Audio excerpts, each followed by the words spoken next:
Hello and welcome to my Studio One.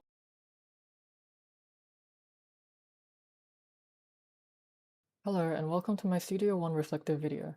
This semester, I created the prototype for a music-based 2D side-scroller game titled Playback Refrain.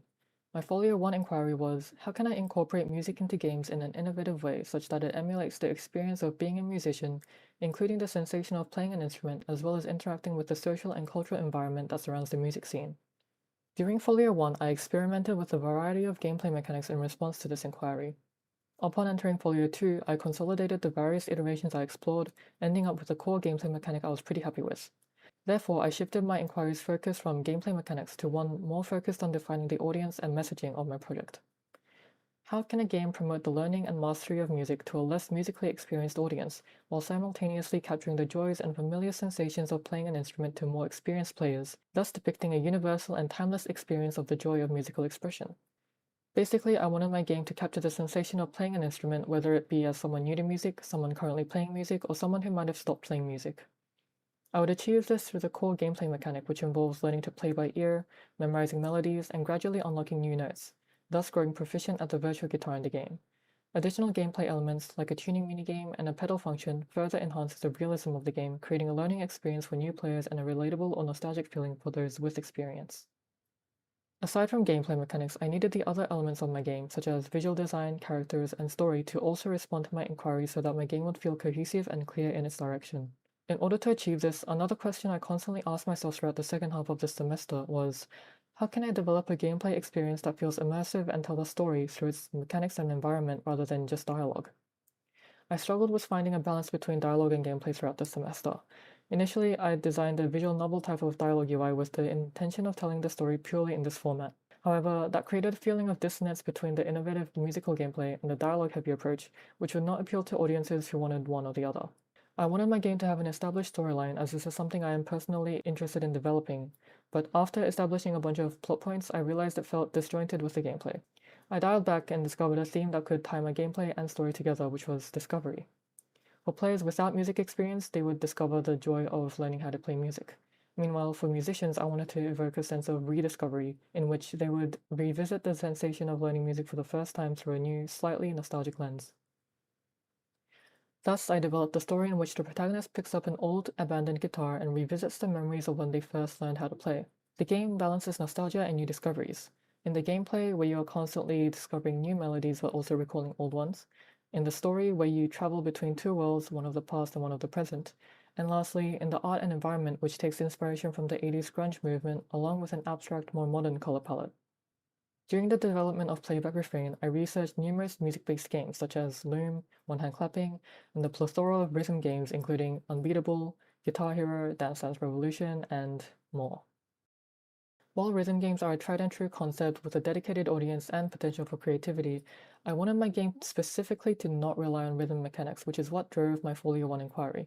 In a field full of rhythm skill-based gameplay, I wanted to design something that could portray a different aspect of playing music. Loom is a point-and-click adventure game with a unique puzzle mechanic which involves memorizing spells, which are a sequence of musical notes. I was quite heavily inspired by this mechanic as it felt like it portrayed one of the most significant aspects of learning music, which is memorization. Despite being a game from the 90s, I have not seen many other mechanics like this one, so I wanted to iterate on it and test its capabilities. Although the base mechanic of my game is similar, I have expanded on this concept further through the tuning and pedal functions of my game, which allow for creativity and further immersion. Despite being a music-based game, Loom does not have instruments. Rather, music is the key element of its fantasy magic system. This is another point of deviation as my story is essentially a band story featuring real instruments. On this part, I was inspired by various band stories and films, including Sing Street, Bocce the Rock, Ave Musica, and Last Summer. These films are all coming-of-age stories featuring adolescents in a band for the first time, navigating their relationship with music and friends, facing drama, and making memories.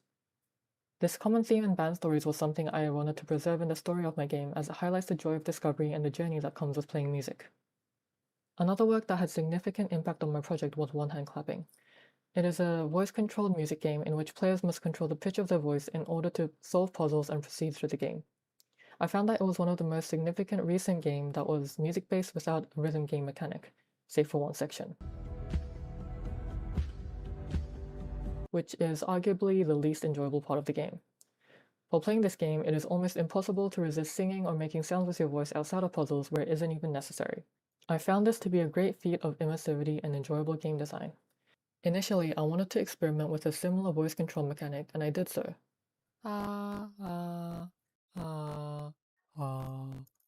But one flaw of one-hand clapping's design, and something that unfortunately comes with the mechanic, is that a microphone input is not the most accessible.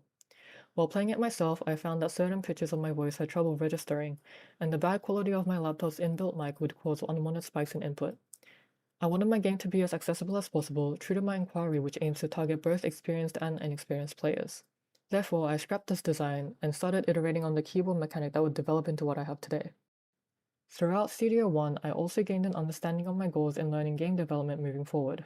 This project first started in Unity as the engine had a wider range of capabilities, especially the voice input mechanic I wanted to explore.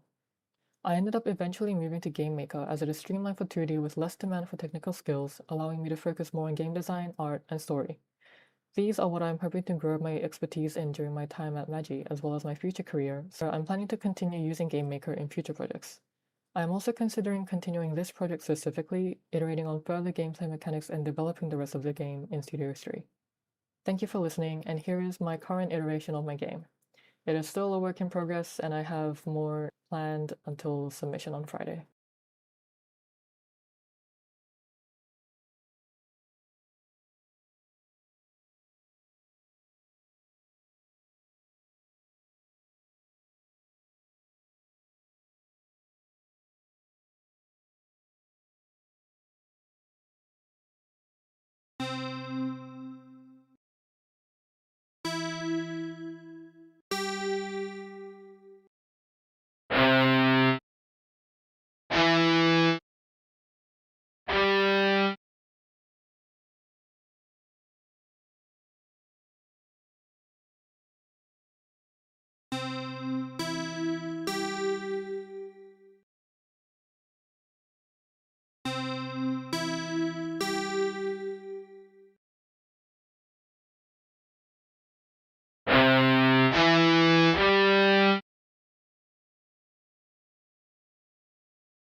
I created a generative art system that reacts to movement input.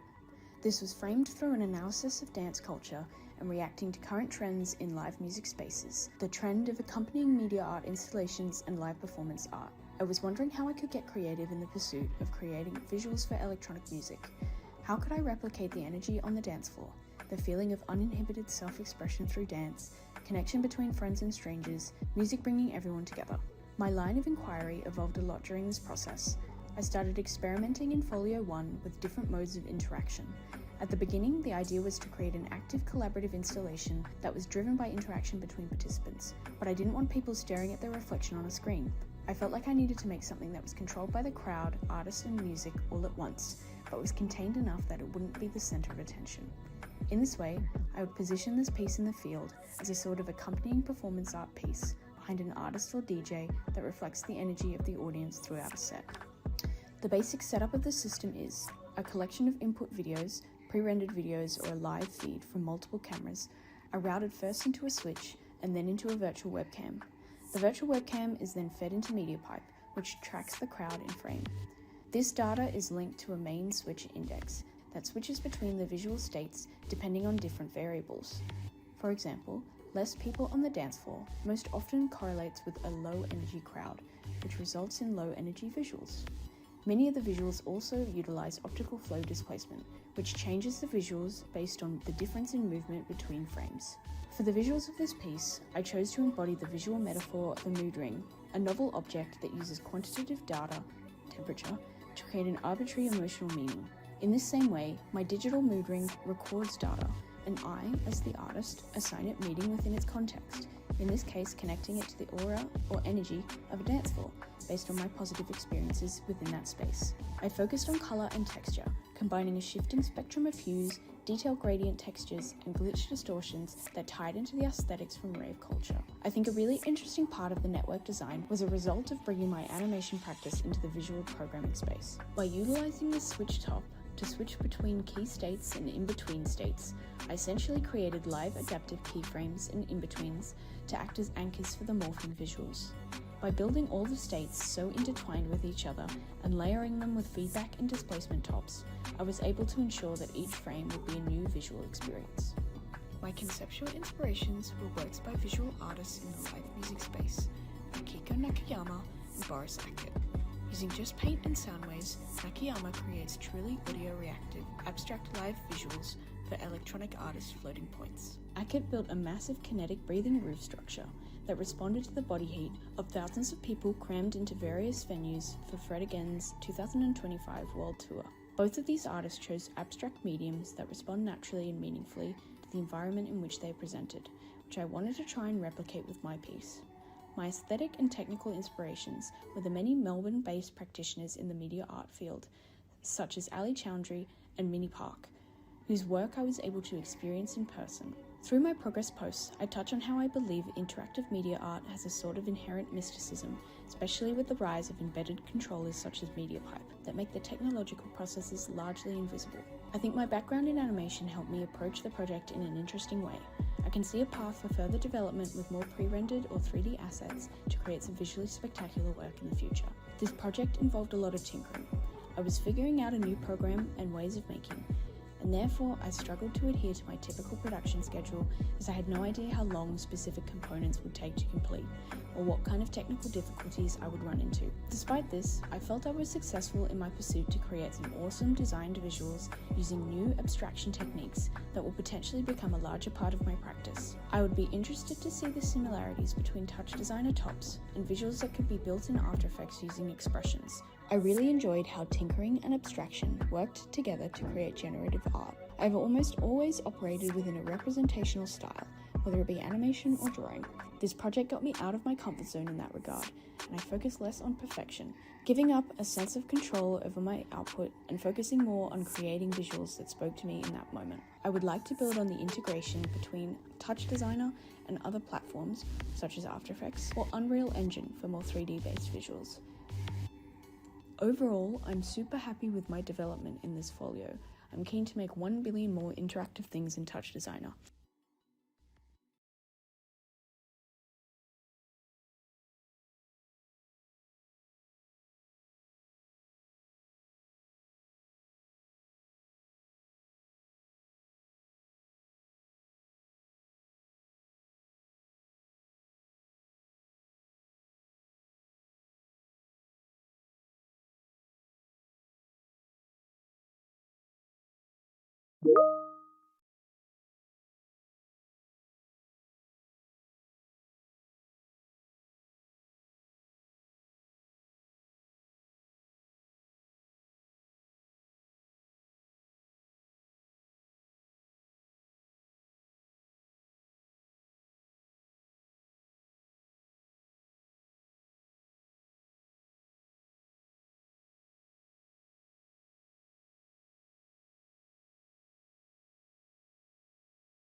During my Studio One, my first inquiry was how to show the vastness of the universe through a game. But after playtesting, I noticed players weren't into reading stories or just flying a spaceship. Instead, they loved standing by the windows and looking outside. They kept asking questions about what they saw outside, like why is the planet purple or why does this phenomenon exist? Their curiosity gave me a new idea. So my inquiry changed to how can a game make players feel the mystery of the universe? I looked for references and made a few designs around this new inquiry. First, I mixed background stories and small puzzles.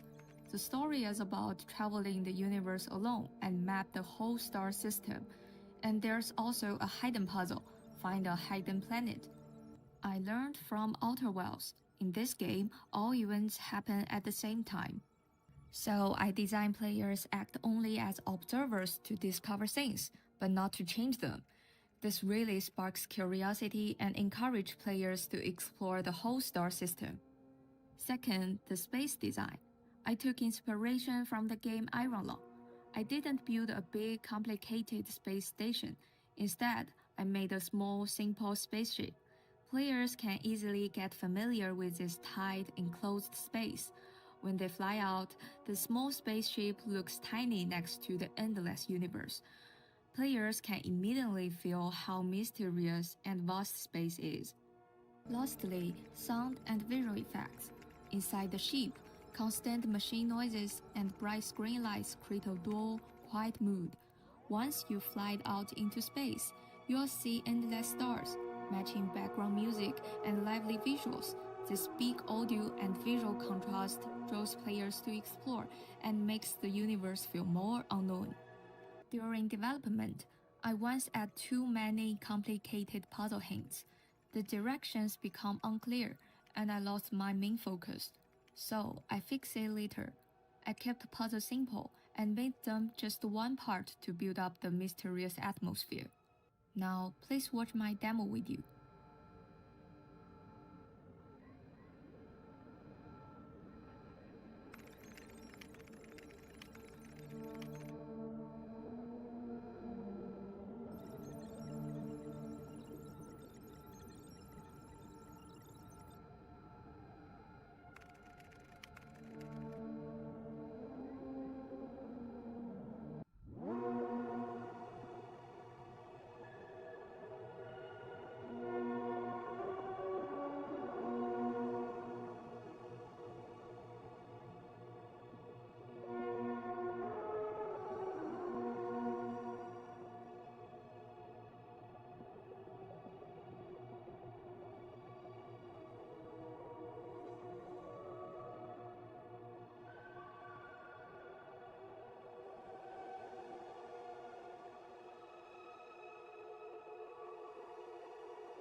Regarding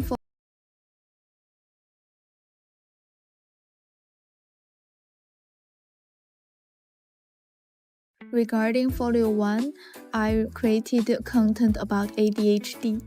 I wanted to contrast what the world looks like through the eyes of children with ADHD. Initially, I planned to create a room, but later I realized that the environment is the most important factor influencing people, so I created a scene based on the environment. In Folio 2, after the 6th week, I tried using 2D animation to represent the process of weight loss.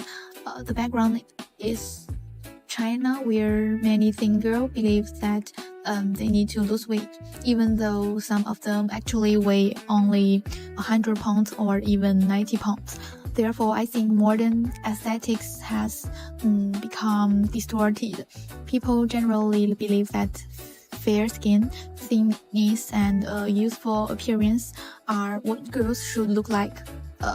90% of girls are anxious about losing weight, so I created a short animation on the theme of weight loss. Into the brand BM, I found an article describing the fair skin, youthful, and slender aesthetics. It analyzed how the fair skin, the slender, and youthful aesthetic domains in the East Asian context, and how social media utilizes consumer self-identity psychology.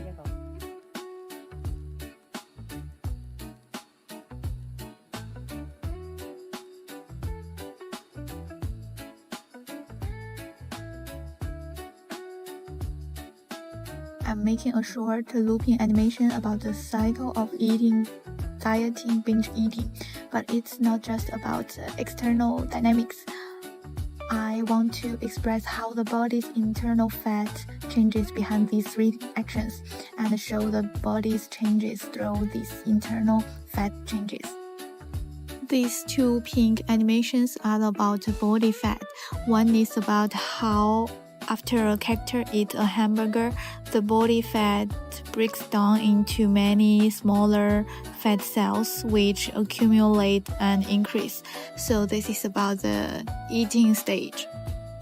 Later, I thought fat should be represented by a yellow liquid, so I used the image of mercury gushing out to represent the bursting of fat from the body, making the impact even more intense. Next is a short animation of eating a hamburger, showing the act of eating. This animation is about the movement of body fat after eating a hamburger. It's all spread out. I want to use external movements to reflect the activity of fat within the body. Now let me start with my references based on two short animations that Yun recommended for me. The first one is how to express a smile. The second video is about rhinitis. I think I will refer to the animation more for this one. It uses external symptoms such as sneezing and a runny nose to express internal feelings through these phenomena. For example, sneezing feels like a firecracker being lit, and blowing your nose feels like a sponge being dried out. The character sees a hamburger, their eyes light up, indicating that they are eating.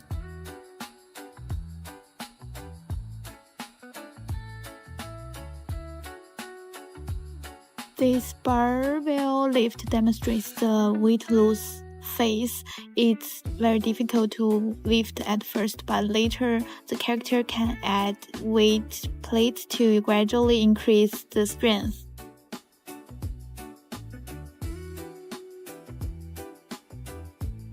Finally, this is a short animation showcasing the weight loss stage, depicting movements on a treadmill that gradually become lighter and easier as the run becomes more difficult.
Hi everyone, I'm CV.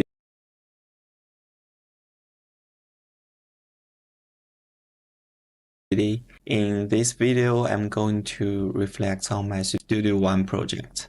I will mainly talk about how my work developed in Folio 2. Back to Folio 1, I was exploring image-led, poetic, and spatial storytelling. It was still quite experimental, but my goal was to build tension through space and observation, rather than lots of dialogue or very literary story. Folio 2, I made the inquiry more specific. I wanted to ask, how can I use visual language and the pacing of the interaction, so the player can understand the rules with almost no explanation, while still feeling sustained emotional pressure inside a confined childhood memory space. So my focus shifted from telling a complete story to letting the player feel and read the story through visuals. I will give 3 clear examples of how my work responds to that inquiry. Early on, I spent a lot of time trying to build interaction in Unity, but the results were not stable, and it slowed everything down. After feedback from Chris, I realized I should play to my strengths, so I stepped back from complex interaction and focused on delivering a narrative experience so I could actually finish. My workflow is to use AI-generated photoreal images as background, but I don't use them directly. I bring them into Photoshop first, color grade them, add softness and gray, and then combine them with hand-draw frame-by-frame animation. After my first test in the table tennis scene, the result felt right, so I applied the same approach across other scenes. At this point, it has become the first visual style of my project. In week 8, I created a time-pressed sequence using repeated weekend moment, a cylinder animation, and backseat shots across different times of day. That helped me communicate the passage of time and the pressure of repetition. And because the whole piece is built as a loop, I want the audience to feel to be stuck in a circle, emotionally and psychologically. The strongest influence on my project came from 2 areas: interactive narrative pacing and visual vibe control. In terms of interactive narrative, works like Florence and Solon's showed me that interaction can be very simple. But if the reason and editing are right, the player experience linking or sweeping as part of emotional progression. Visually, reference like Mirage and the photoreal collage works confirmed the photoreal texture, and the collage collisions are great for creating a scene of memory and estrangement. But the mood, I had to turn it into my own readable visual language. My project's distinct is that I'm not trying to tell stories through lots of words or a strict 3-act structure. I'm aiming for something more observational and understandable, where vibe and small details carry the emotion. In the discussion section, I will talk about what went wrong, what worked, and what I learned the most. First, I pushed complex interaction too early. In week 7, I spent a lot of time on Unity. That taught me if my goal is a narrative experience, the tech has to support the story, not take over the project. Second, I kept changing my visual direction early on. In week 6, I did multiple iterations and couldn't fully commit, until production helped me find a result that felt right. The most successful parts are the loop structure and the visual style I discovered through the workflow, especially the part 6 time montage, the way part 8 connects back to part 1. My biggest learning is don't aim too high too early. Finish a complete work first, and then refinement can happen after. In the future, I want to build on this in two directions. First, I want to make the style a more consistent metaphor. I will keep material differences and the light-shadow logic consistent, so the audience can read the work without explanation. Second, I want to improve interaction within a controlled scope. Fewer interaction points, but more precise key moments. I want to prioritize overall reason and emotion instead of over-polishing small details. Thanks for watching.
Hello, my name is Zixuan Liu.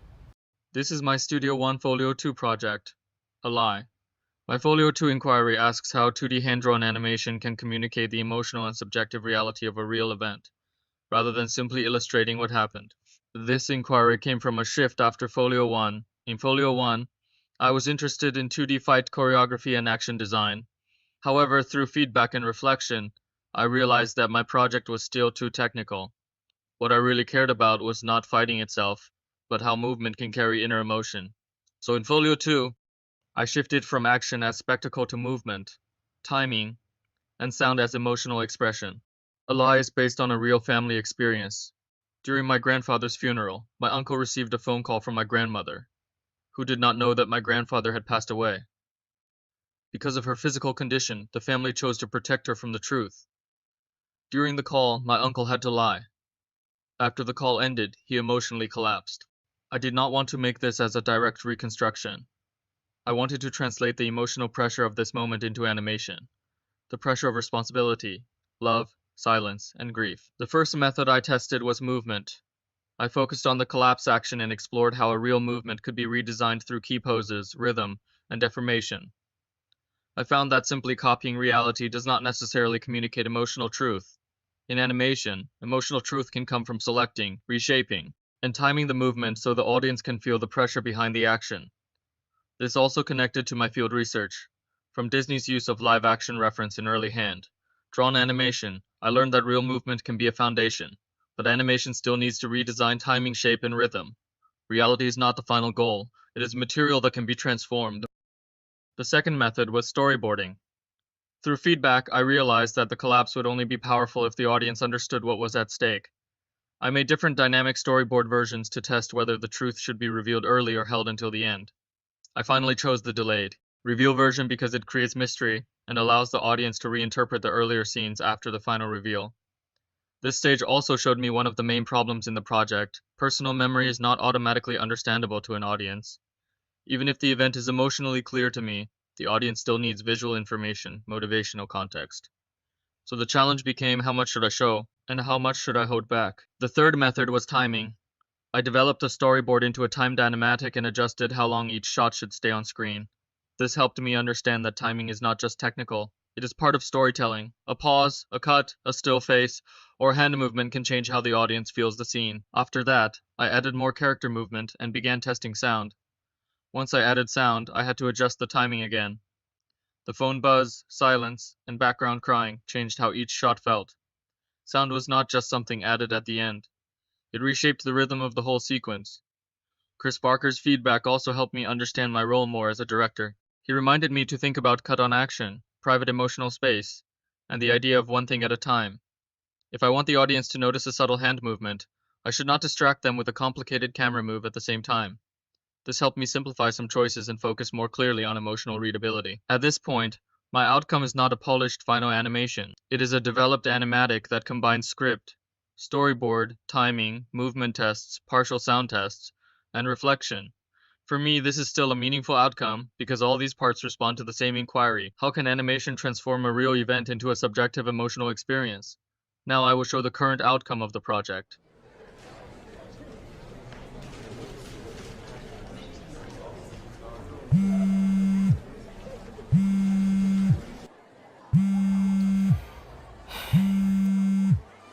Hello, Xiaoyou. Yeah, Mom. Are you at the hospital? How is your dad doing? Still can't be discharged. Dad. Hello, can you hear me? Hello. Oh, yes. Mom, I'm here. I'm at the hospital. Then give him the phone. Let me talk to him. Mom, I can't. He's in the ICU now. We're not allowed to go in, and he's still being treated. He's been unconscious, so he can't talk anyway. Then can't you ask the doctor to take the phone in, even if he can't speak? Can't you at least make a video call and let me see him? Mom, I told you, it's not possible. Dad is in the ICU being treated. Apart from bringing food once a day, we're not allowed to go in at all. The doctors are busy saving him. They don't have time to do things like that. Asking them to take a phone in for a video call. That's definitely impossible. If we could do it, we would have called you already. Sigh. I understand. It's okay, Mom. Don't worry too much about things here. We're watching over Dad, and the doctors are doing everything they can. When Dad gets a bit better, he'll be able to come home. Mom, we're here with Dad, so you don't need to worry too much. You should take care of your own health. We can't look after you properly during this time, so you must take good care of yourself. Take your medicine on time, sleep on time. You only just came back from the hospital yourself, and you haven't fully recovered yet. You need to rest properly, so we can have less to worry about. If there's anything you want to say to Dad, you can record a video tomorrow. When I bring food over, I'll see if I can take it in and show it to him. Okay? Oh, there's nothing much I just want to say to him. Old man, you need to listen to the doctors. Rest well and get better soon, so you can come home early. I really miss you.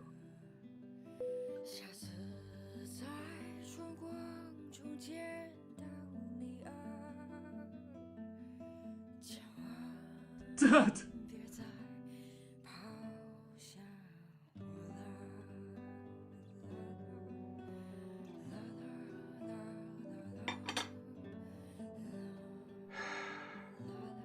Dad, I got you some extra fruit. Cherries, grapes, strawberries, and all that. I picked the best ones they had. Make sure you eat some, okay?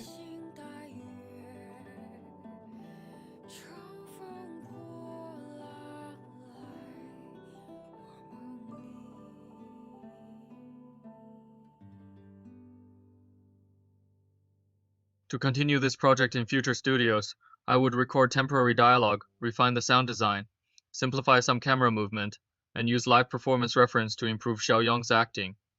I also want to keep developing the visual transformation of the collapse, so that the final emotional breakdown becomes more subjective and animated. Overall, Alai helped me understand animation not only as production, but as a way of researching memory, emotion, and invisible pressure. Through movement, timing, framing, and sound, animation can show not only what happened, but how it was experienced and felt. That is everything I would like to share about this project. Thank you for watching, and thank you to my teachers and classmates for all your support and feedback throughout the semester.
In my Folio 2 intentional post, I reformed the project around the emotional world building. Instead of only asking how sound could trigger visual transitions, I began asking how emotional states could function as a generative system for space, interaction, and atmosphere. This changed my focus from making separated features to building a more coherent emotional environment.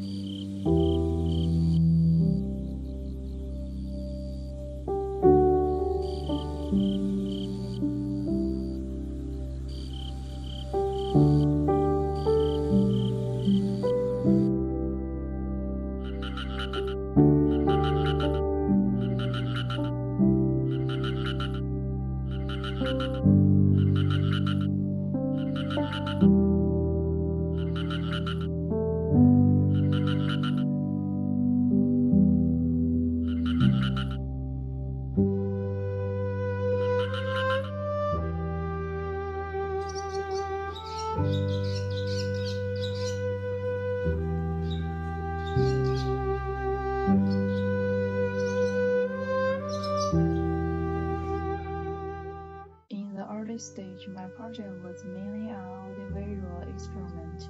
I tested AI-generated music, Photoshop background image, and keyboard-based transition in Unity.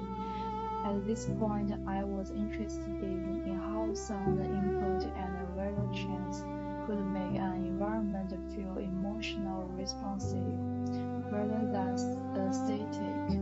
However, I also realized that I was sometimes overcomplicating the technical side before the visual and emotional direction was clear. A major turning point happened in week 8. After tutor feedback, I realized that the project should not focus only on the wine as a central mechanic. I started to think about the player. I added a blooming gesture or opening the hand causes flowers to grow. This made the relationship between body movement and environmental response much clearer. I also began developing 3 creature entities: cicada, swallow, and the tree frog. Those are not only visual forms, each creature suggests a different environmental quality, sound identity, the way sensing the world.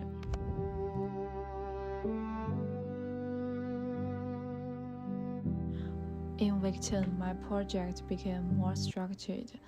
The started to feel more like an interactive book. I made a 7-frame book opening animation. Before this, the game started to suddenly. The hand-tracking system began immediately, but it did not give the player enough time to enter the world, so I added opening book. For me, the book is not only UI element, it becomes the narrative entrance. It helps the player move from the real world into the interactive world. My tutor should also give me very useful feedback. She suggested that I should think less about backgrounds and more about words. It changed my thinking. Before I was mostly design images, but a word is more than image. A word can include sound, scale, color, movement, and interaction rules. So I started to think about each animal section as a different word. The cicada word could focus on vibration, rhythm, warm color, and sound. The swallow word could focus on sky, wind speed, and open space. The tree frog word could focus on water, jumping, echo, and a lower point of value. This helped me to understand that environmental design is not only about making backgrounds, it is about design how to player feels, moves, listens, and responds inside the world. The most successful part of this project is that I started to understand interaction as a word system. It's not just one function. Gesture, sound, movement, visual style, and feedback need to work together. The biggest challenge was that I sometimes want to add too many systems at once. This made the project hard to control. Through Folio 2, I learned that my work became stronger when I simplified the mechanic. I also learned that each interaction needs to be clear. The player should understand what the action change the world. In future series, I want to continue this project as an interactive storybook or smaller experimental game. I want to develop more complete creatures world. I also want to make a stronger connection between sound, movement, emotion, and environmental change. Through this project, I discovered that my practice only about creating beautiful images. It is about design how players feel words through interaction.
Hi, my name is Holly Nurung from Studio One, and I am excited to share my inquiry and the objects that came with it with all of you today. To begin, my inquiry was, how can I explore the various feelings that isolation can have on a person using atmosphere and environmental storytelling to encourage the viewer towards a particular feeling? Isolation has always been a very interesting feeling to me. Being alone for long stretches of time tend to have negative effects on the human psyche, but being alone can also bring comfort to others for shorter periods of time. I wanted to explore this dichotomy by creating a series of animations that make the viewer ask themselves, how would I feel in this environment by myself alone? The medium I used was a mix of 3D environmental design along with the help of 2D animation to push it further. There was a series of inspirations for each aspect of each animation since they were all meant to have vastly different atmospheres and aesthetics, but what inspired me to decide on the mixed medium was Treasure Planet. I was inspired by how they used 3D elements to create a sense of grandeur that enhances their Odyssey type environment. Another inspiration was the animated short 3D 2B by Zacdot, which is a mixed media that explores the general discussion around these two mediums, but they notably use a stylized 3D background in order to help mesh the two styles together without making one seem more important than the other. I was inspired by this interweaving of the two mediums and how they were able to achieve these backgrounds and wanted to implement it into my own work. When making up the scenes for the series of animations, I decided on 3 main ones that each convey a different environment and atmosphere. One bright and whimsical, the next sullen and calm, and the last one meant to be the most discomforting. Each will have a singular 2D subject as both a focal point and as an audience surrogate that further enhances the environmental storytelling. It was very fun to explore such a wide array of aesthetics and atmospheres and explore what they could possibly cause the audience to feel. Though this project went smoothly, there were some issues that arose that were technical, but were either fixed or had an easy workaround due to the vast amount of community support Blender has online. The primary issue that I faced personally was managing my time between each part of the process. I had to learn how to better manage my time and avoid constantly revising the scene over and over again, and this process taught me to be better in regards to production as a whole. I discovered how easy it is to emulate a painterly style thanks to Blender's geometry nodes and texture painting. It was interesting to watch myself improve and become more efficient with each animation. Overall, this project was very productive when it came to exploring these mixed mediums and how they can help enhance each other when creating an overall scene, and I believe it helped me explore my inquiry to the fullest extent. Thank you for listening, and here is my final product. Thank you.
My inquiry is, how can a narrative without a fixed meaning still get players to create their own interpretations and emotional experiences? In Folio 1, I was mainly interested in how the same event could be presented through different perspectives, and how perspective could influence or even mislead the audience's understanding of a story. That where the nursery project began. I designed 5 different point of views, each represented by a cube. At that stage, the project was barely interactive. Players could enter a perspective, perform a simple interaction, and then leave. By the end of Folio 1, I still had not fully developed all 5 perspectives. However, conversation with mentors made me realize that the project felt hollow. It had no real destination, and players had little reason to explore. I began asking different questions. How can players feel confused without feeling lost? How can their behavior be guided without obvious instructions? And how can the event itself become less important, even in a story about murder? After many weeks of development, and several visits to debugging hell, my inquiry gradually shifted into what it is now. Looking back, the project evolved from a simple experiment about perspective into something much closer to narrative. At this point, it feels less like a game and more like an interactive performance.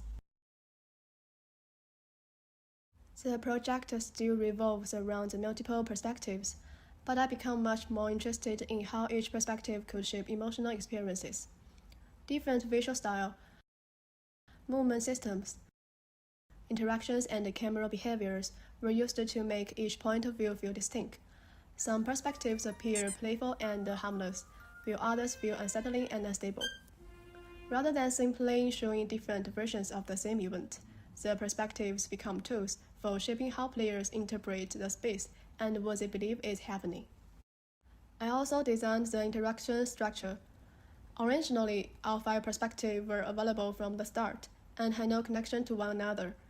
Players often had no idea what to do next. To solve this, I introduced clues that link 2 perspectives together and gradually unlock new areas. By controlling the order in which perspectives appeared, I could also control the order in which players encountered certain ideas. The first perspectives feel strange, but relatively harmless. More disturbing perspectives are only revolved later, allowing suspicions and curiosity to build gradually. This became an important part of the project. Rather than presenting answers directly, I wanted the players to constantly search for meaning and construct their own explanations. At the same time, I introduced a chapter structure using film reels and the projector. This framing suggests that story has already happened and is simply being replayed. However, the ending challenges that assumption, turning the narrative into a circle rather than a complete event. Sound design played a similar role. Rather than simply supporting the visuals, sound was often used to reinforce moments of tension, violence, and uncertainty.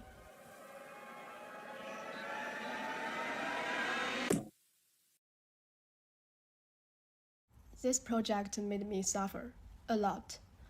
I wanted to do far more than I actually knew how to do, which meant I was constantly running into the limits of my technical skills, the ability of expression, and imagination. One topic that repeatedly came up during mental discussions was the cubes. People asked why they existed and why they had to be cubes. More symbol-like objects might have been better at guiding players or communicating meanings. Honestly, they were right. But I didn't want the players to enter a perspective already carrying assumptions about what it meant. A cube is just a cube. It doesn't point towards any specific interpretation. So, I was too stubborn. I kept them. Narratively, I also struggled with abstraction. I wanted the event itself to become unimportant. Who died? Not important. Who was a murderer? Not important. What actually happened? Also not important. The challenge was, if everything became too abstract, players became lost, and sometimes even I struggled to explain the project. Eventually, I realized that the story did not need to become more complicated. Instead, it needed stronger contrasts and broken expectations. A victim could become a perpetrator. A toy could become a weapon. A story that appears finished could reveal that it has only just begun. The biggest challenge definitely was technical. This was my first game project, and as more systems were added, everything started fighting with everything else. Transitions broke, shader behaved strangely, and the interaction stopped working. The worst and also the best thing is I played Superliminal and immediately decided that I need a portal system. I wanted it, so I made it. The first version worked, but it looked terrible. I spent days trying different solutions before finally achieving the effect I want, but those days were really, really painful. After I made it, a completely unrelated bug appeared. I added a background music, then the system started launching the player into the sky whenever they walked through the portal. At that point, my emotional state matched the background music perfectly. Completely nihilistic. The two references that influenced this project the most were What Remains of Edith Finch and Superliminal. What Remains of Edith Finch inspired my interest in perspective and narrative, particularly the idea that truth is often less important than the way a story is told. Superliminal influenced both the atmosphere of the project and my unhealthy obsession with portals. I realized that I really enjoy creating the feeling that something is not quite right. I like misleading players. I like making them think they understand what is happening, only to put the certainty away later. The project is still unfinished. I designed 3 endings, but only completed 2. The unfinished ending is something I would still like to complete in the future, but beyond that, I think I want to continue exploring this kind of narrative. Not necessarily story with answers, just stories that encourage people to keep looking for them. For now, thank you for your watching and listening. Thank you to confusion. Thank you to misunderstanding. And thank you to being fooled.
How can a story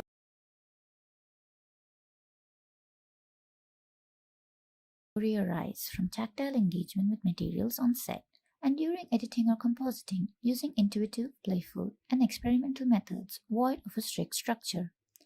Expanding on my Folio 1 inquiry of using experimental mixed media animation to depict emotions that come with being new to a world, I originally intended to make a short film of vignettes comprising of interactions that showcase the same. In order to do this, I made multiple mixed media animation clips and discovered how emotion focused narratives emerged in a more authentic manner from the materials themselves when the filming was done without an outline. This shifted my focus on exploring how stories could emerge from tactile engagement with materials, as well as through editing, done primarily in an intuitive and playful manner. In my use of straight-ahead animation in both 2D and stop motion, I was able to explore how a narrative emerges through interactions between different materials sharing the same space. As I was working without a storyboard, I was not bound to a single narrative. I placed certain restrictions upon myself while filming to maintain spontaneity, such as a timer between each shot and not constantly being a director, but letting myself be part of the narrative when my hand would get caught in the shots. Environmental elements such as lights and background surfaces were also part of the story that arose. I also saw the audience as a part of the equation to the storytelling as I observed the relation between what I created and what the audience perceived. All of this helped me maintain my intention of intuitive and experimental storytelling without giving me a chance to overpolish and direct the interactions as mentioned in my inquiry. Another aspect of storytelling that I challenged myself with was exploring editing as a part of the narrative and not just a way of compiling a sequence of shots. To better understand different ways people have approached experimental storytelling, I watched countless short films over the course of the semester, a mixture of student films as well as old ones from the 1920s. Train Landscape by Jules Engel is an experimental short film that depicts the movement of trains in a view of one watching it pass by, just via shapes, speed, and audio. The film is able to capture the feeling of the train's movement by using the shapes that usually stand out in that scenario, along with the audio that further amplifies it. This film made me think about how the focus on one small aspect can depict the experience accurately. Das Wunder by Walter Ruttmann is an ad from 1922 for a Polish family-owned distillery. Its depiction of creation of liquor to how it feels to have it, with both a mix of abstract shapes and a specific character, provides inspiration on storytelling that relied on audience knowledge and the balance of how much a creator shows.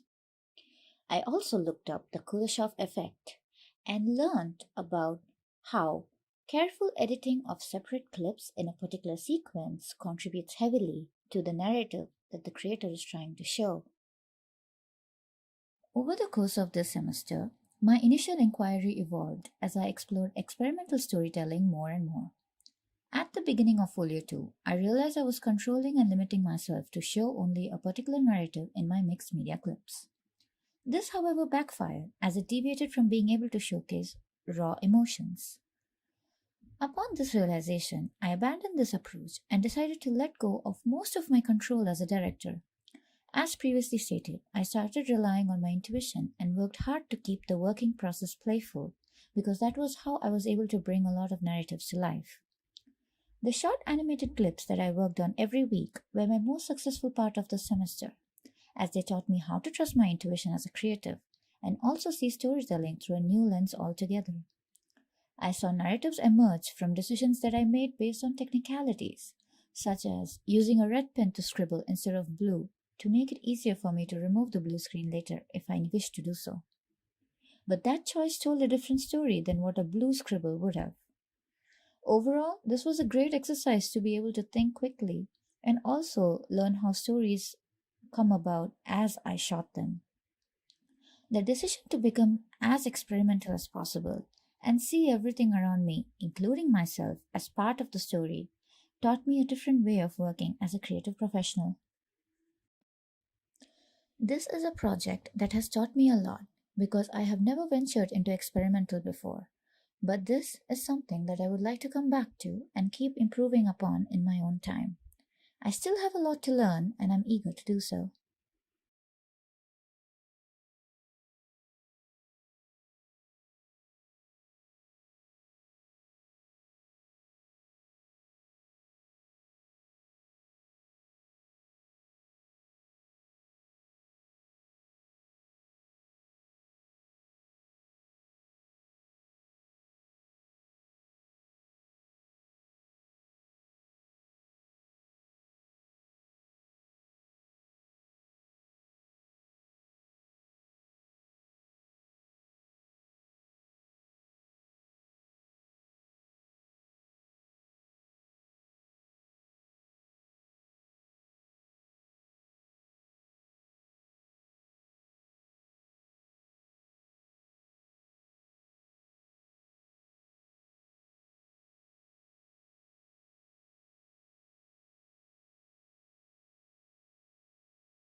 My inquiry for Folio 1 was, how can I use late 90s to early 2000s video game visual mediums to immerse an audience, and how can I use those outcomes to explore themes of nostalgia, intimacy, and longing? So my inquiry has three underlying purposes. One, to develop a process for recreating the visuals of this era of gaming. Two, to create a polished, usable, and reusable base for 3D animations in the future. And to 3, learn Blender and begin building a set of skills in a brand new software. And so my outcome for this is a small animated short called Ripples, which is inspired by video game cutscenes and 5th generation console games that depicts a boy sitting in a pond, idly letting his legs float and his thoughts flow. The outcomes that came from my experimentation, which are included in my final scene, are a posable character model, animated water material, fake caustics using a gobo, and compositing techniques and settings. To explain my experimentation method, I will walk through how I created the fake caustics. It is important to clarify that I restricted myself to the Eevee render engine as a constraint consistent with that of the era I'm drawing on. I tried many methods, one of which is to put the caustics particularly on the objects. And I didn't really like the look of that for the caustics around like the rocks and the grass. So I came across the concept of a gobo, or a projected light / shadow. It works by importing an image as a plane and editing the transparency and adding a spotlight above it. I then played with the lights, color, brightness, area, and softness until I was happy with the output. I also created a caustics directly on the water that's a little more not subtle than the caustics I had in the environment around it. So yeah. So this animation is a video in-game inspired 3D animation piece. So all of my field stuff I look at are video games from that era. So Resident Evil 4 I was introduced to as a visual inspiration, particularly for how well they executed detail and realism within the constraints of the GameCube. RE4 feels campy in its dialogue and story, but in its visuals, that's where the horror element comes out a little more. And another game I looked at was Silent Hill 2. I played it a little later in my project. Thought it was important to play it because of the era it's from and also how important it is in horror gaming and narrative gaming. And the soundtrack was an influence for me even before I played the game. So, and another game which feels like a spiritual successor to Silent Hill with mouthwashing. It draws on this era in visuals and uses narratives and environments to explore horror. The accessibility of vintage style games makes projects like these in scope with small teams and indie studios. And it also makes them strike an audience by drawing on this particular era for a sense of nostalgia. Most of these examples have been pretty gruesome, dark, and adult, and my project is meant to be innocent, if not a bit somber. So I also looked at Nintendogs, particularly for the original DS, and just the models of the dogs and the textures. I feel like it's also impossible not to mention Ocarina of Time and Majora's Mask. Majora is the perfect blend of both of these. There is a dark yet childish tone to it that makes it one of the creepiest Nintendo games out there. So throughout the semester, my inquiry shifted drastically. My original scope proved to be too overwhelming in my process. I didn't get carried away with my idea, as I still considered it achievable with a lower skill set, but I failed to estimate the time I would personally take to learn these skills and get them to my personal standard. My original outcome would have needed a script, storyboard, 2 models, and multiple environments. Achievable for someone who has a little bit experience for Blender within that time, but not someone who is an absolute beginner jumping in the deep end. So the Inquirer itself didn't shift too much, it actually remained practically the same. My approach and outcome is what shifted. I took the script and storyboard out of it and went for a more abstract narrative. I was excited about my original concept, but I set that aside for another project, perhaps for a future folio, or perhaps for something completely unrelated to the course. My skills in Blender will be fundamental if I want to incorporate 3D in my future projects in any way. I'm a bit of a jack of all trades rather than a master of one, which gives me a lot of options for independent work and experimental multimedia projects.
Hey guys, welcome to my reflective video for Studio One.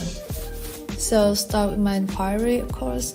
There's a big change in how I develop my inquiry from Folio 1 to Folio 2.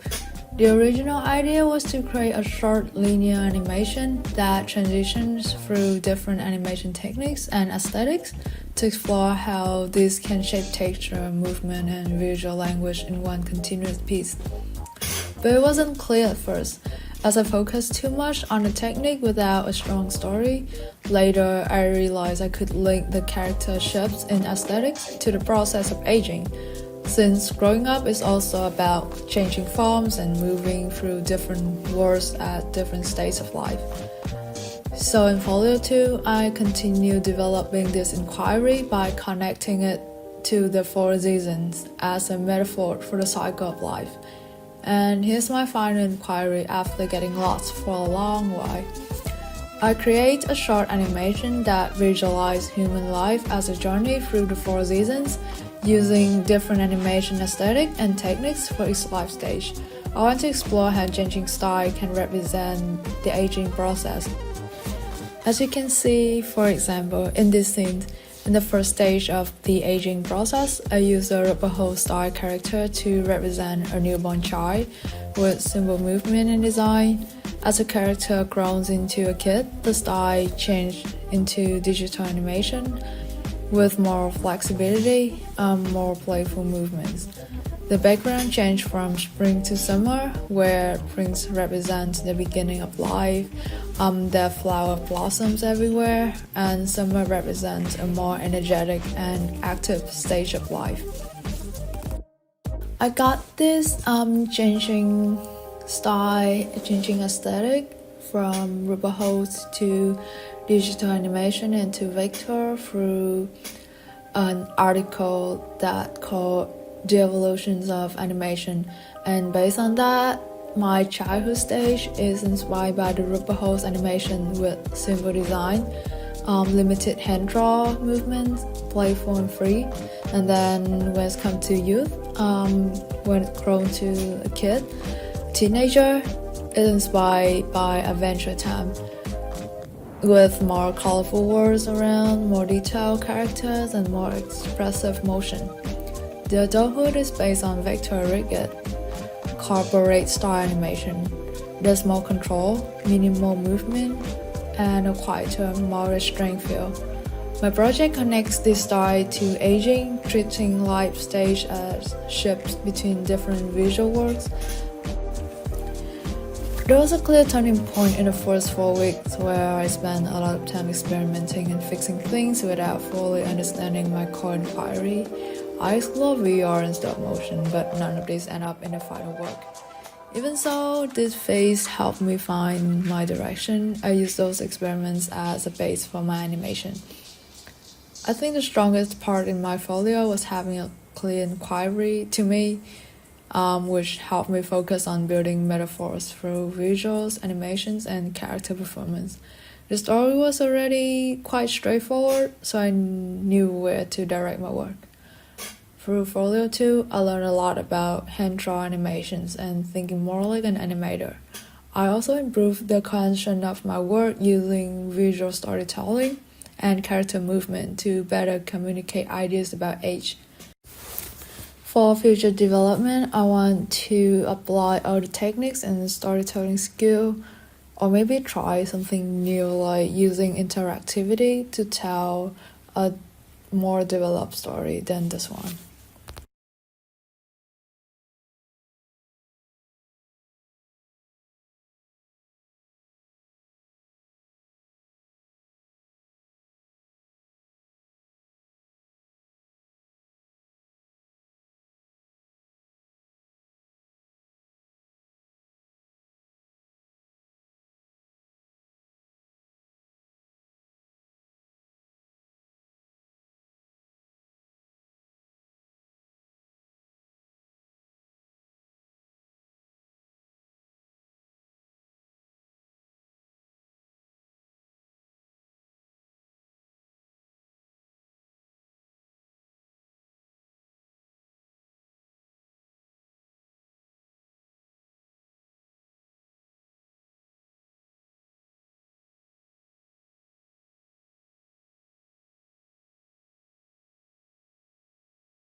Hello everyone, my name is Wayne.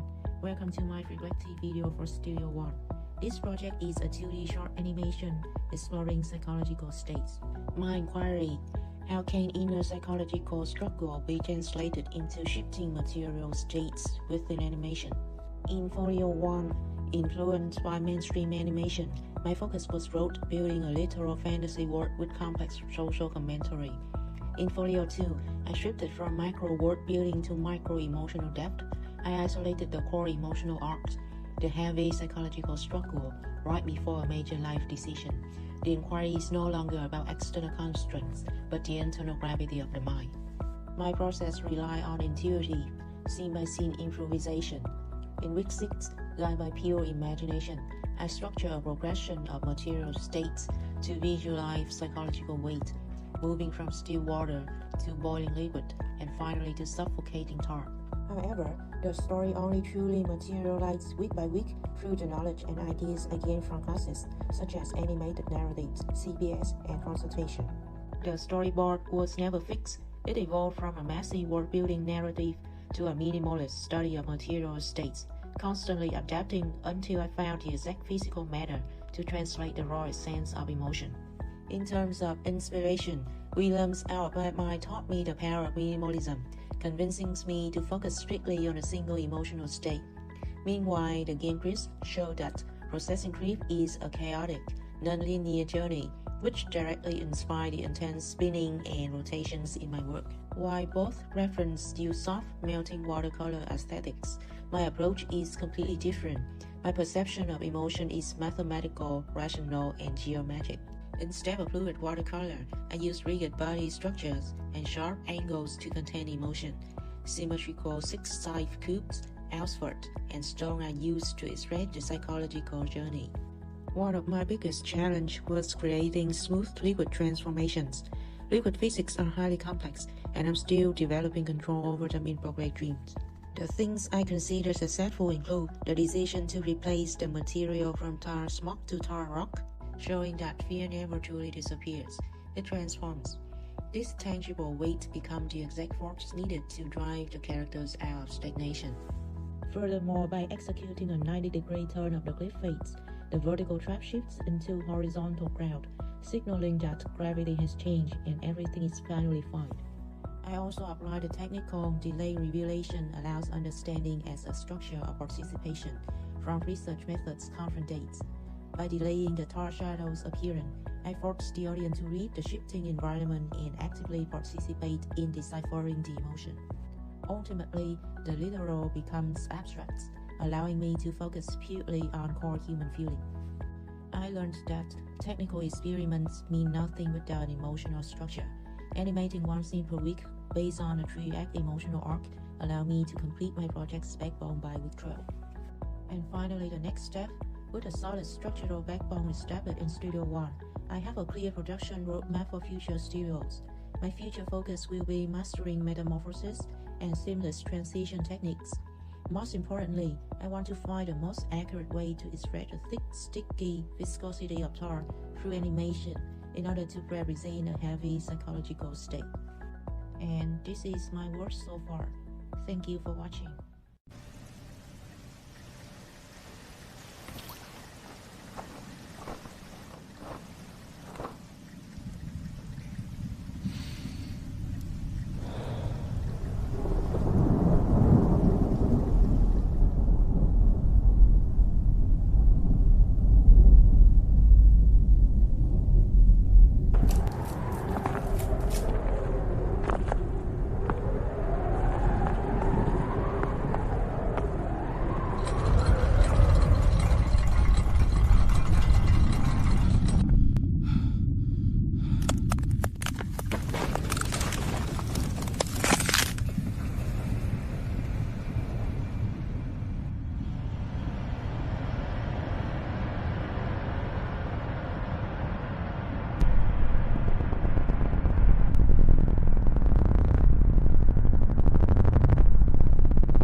In Folio 1, my inquiry was broad and conceptual. Can a player form a real emotional bond with a virtual character who exists only through a screen? The paradox of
Hello everyone, I'm Sahil from Studio.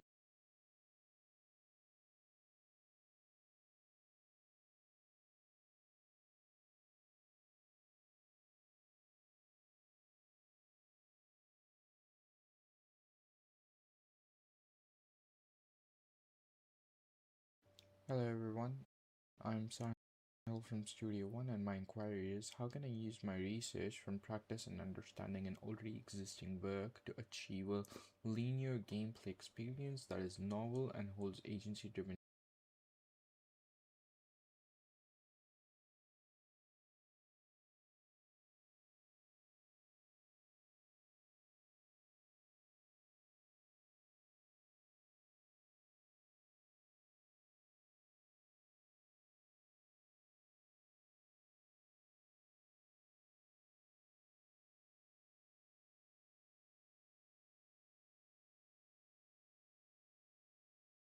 Gameplay behavior whilst communicating cohesiveness in game world design.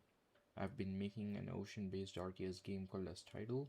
Tidal has already hosted some gameplay before being adopted into my Folio 1 inquiry, however did not possess a cohesive game world yet.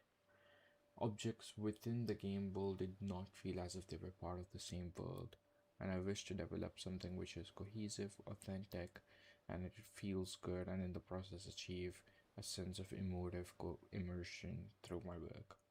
This project is made in Unreal Engine and it used to look like this before.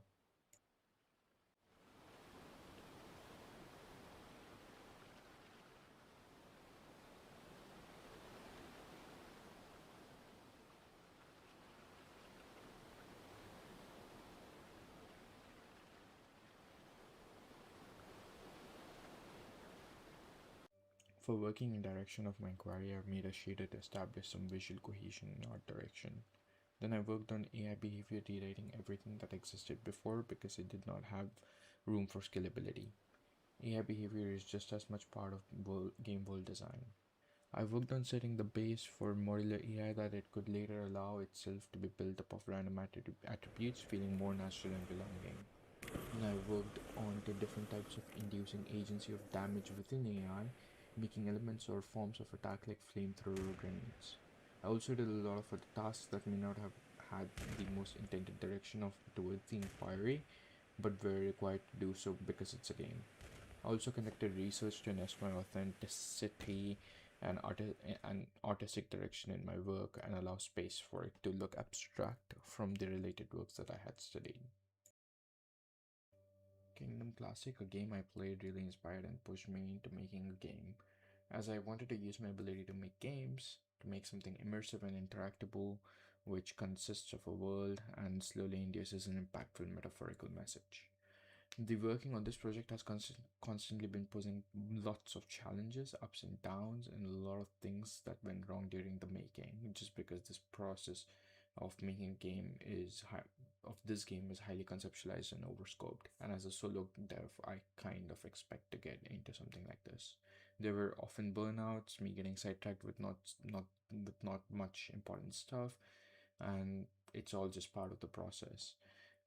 Initially, I started with a lot of visual elements in my folio, but over development cycle, with the help of consultations and just a natural shift, I started working on what's more important, like the technical aspect of it.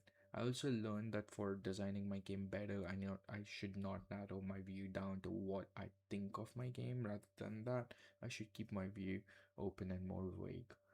I believe I have learned a lot of things on how to really be more consistent with my output, how to ask for feedback and how to work on it, and what things that I have been looking at and what things I have not been looking at, and what my game needs, and how um, things that I think which are important may not actually be as important in the making of a game.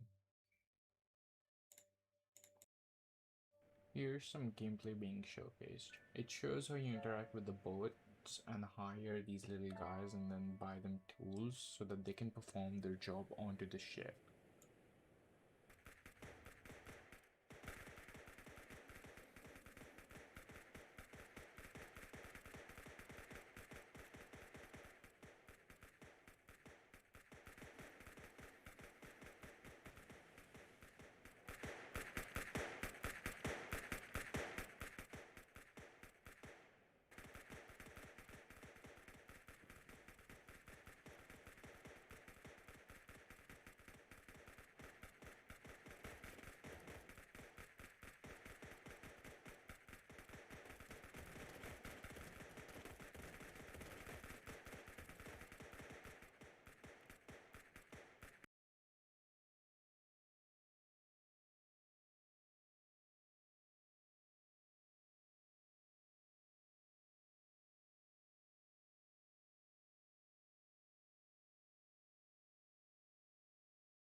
My Studio One project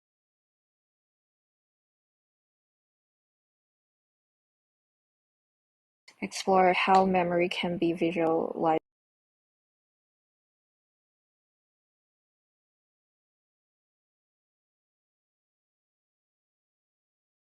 and something unstable, emotional, and continuously changing rather than as a fixed image. The focus of my work is not only my Studio One project explore how memory can be visualized and something unstable, emotional, and continuously changing rather than as a fixed image. The focus of my work is not only on creating visual effects, but on testing how different visual behaviors can represent the experience of remembering.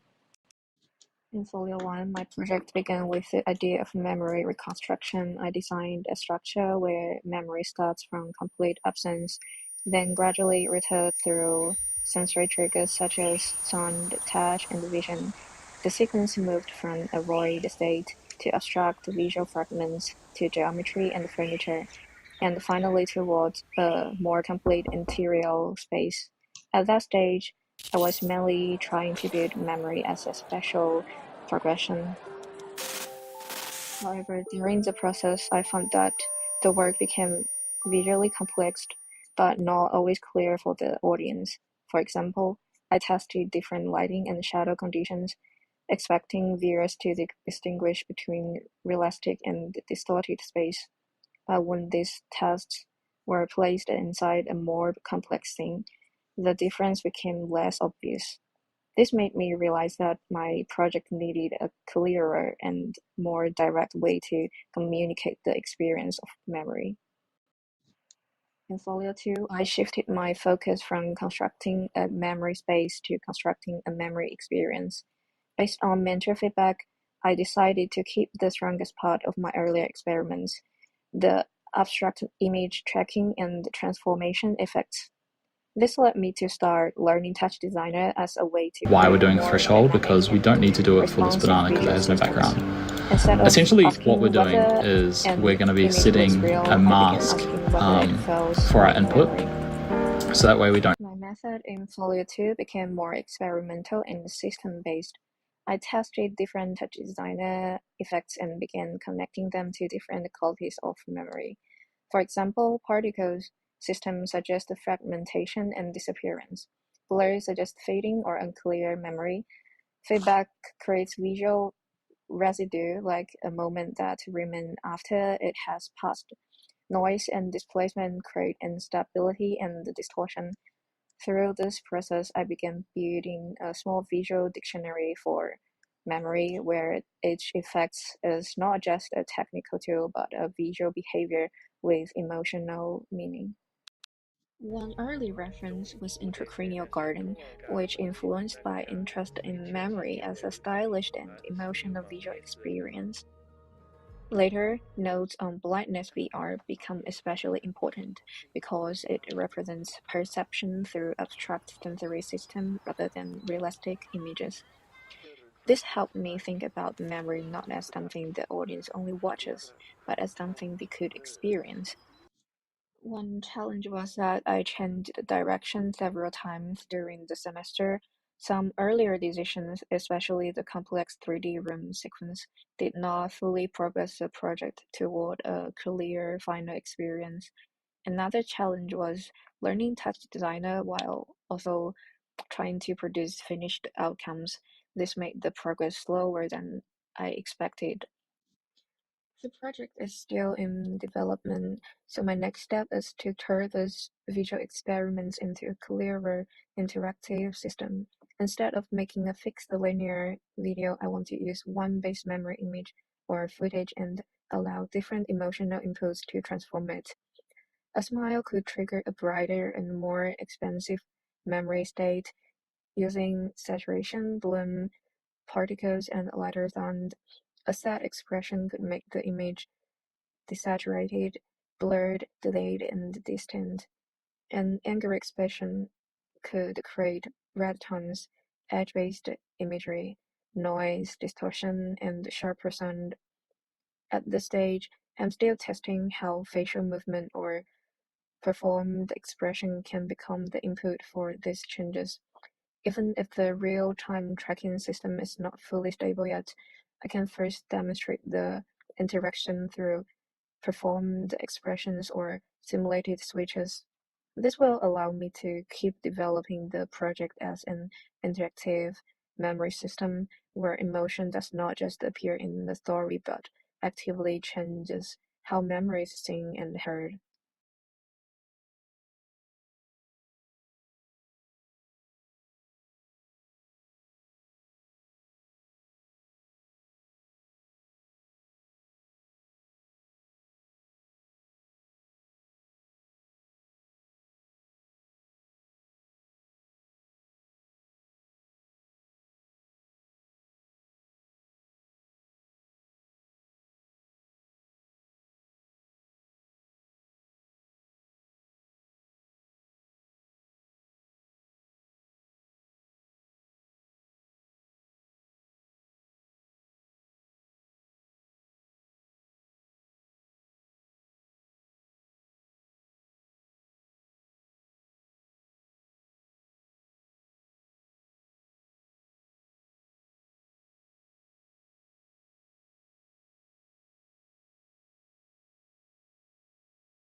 Hi everyone, today I'm going to introduce my Folio 2 project.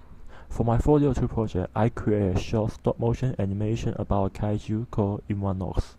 The final work is planned as a complete short film around 1.5 to 2 minutes.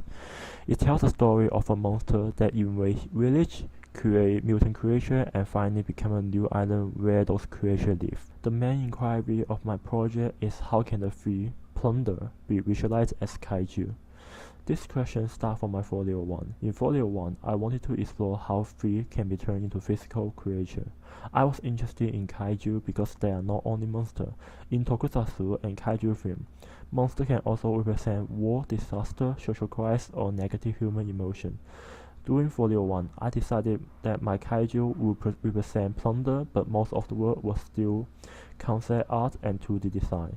Folio 2 became the stage where I had to turn this concept into a clear animation plan and a physical production. Plunder is not an abstract word for me. In my opinion, plunder means that taking away the possession that belongs to others and then making it into your stuff. And the reason I choose plunder is because it connects to the idea of invasion, colonial violence, and the loss of land, life, and property. Although the story is partly informed by historical events such as Japan's invasion to China during World War II, I did not want to directly recreate history. Instead, I wanted to transform the feeling of being invaded and taken from into a symbolic kaiju narrative. For my method, the three most important approaches were shadow puppetry, paper cut stop motion, and cinematic language. I chose shadow puppetry because it carries a strong connection to the traditional Chinese storytelling. It also has a mysterious quality. Shadow hides detail, so the audience has to imagine what is missing. This makes the image feel between reality and myth. For a story about invasion, colonial violence, and folk horror atmosphere, this just feels appropriate. Paper cut animation helped me simplify the character and made the project possible within the semester. In Folio 1, my designs were more realistic, but I discovered that the realistic designs were too difficult to animate under the time limits. In Folio 2, I simplified human character into circle and triangle and simplified the mutant creature by keeping the clear human features such as hairstyle, while adding insect body part. This made the animation faster and the character easier to read. Cinematic language became the most successful part of the project. I used point of view shot, close up, wide shot, and scale contrast, and implied camera movement to make the audience feel closer to the attack. For example, in the mutant cow attack scene, the human head begins on the left side of the frame. Then the scene slowly reveals the cow monster before the tentacle come out of its mouth and attack the human.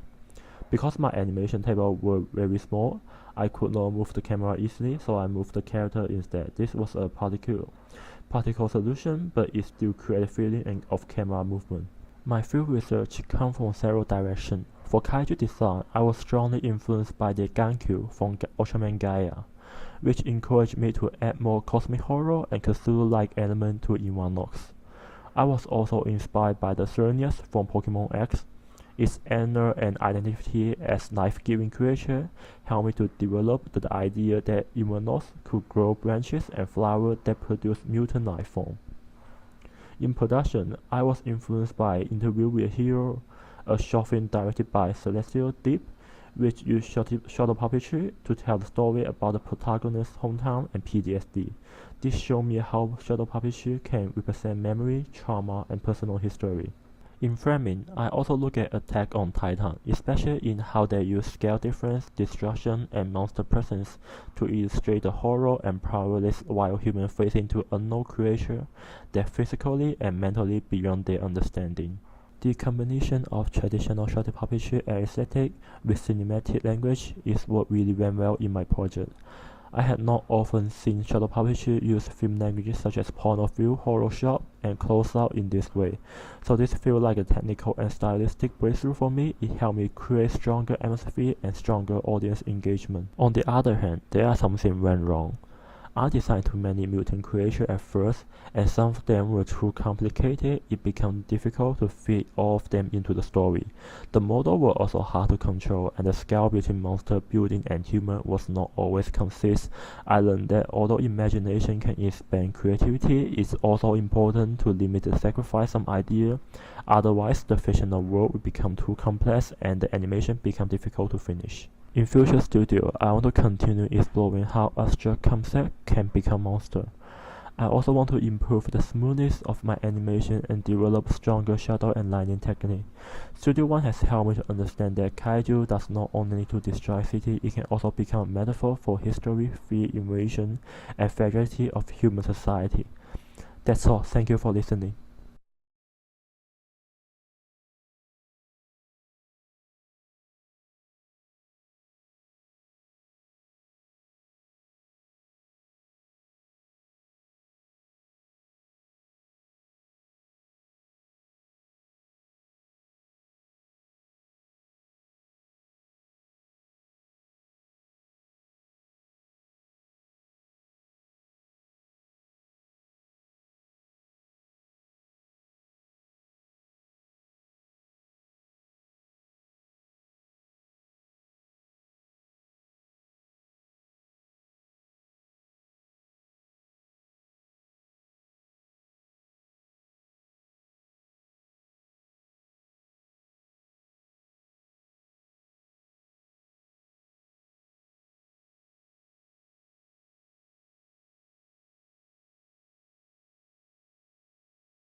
This is a reflection video from my Studio One, in which I will introductions works I completed in Studio One and their production process.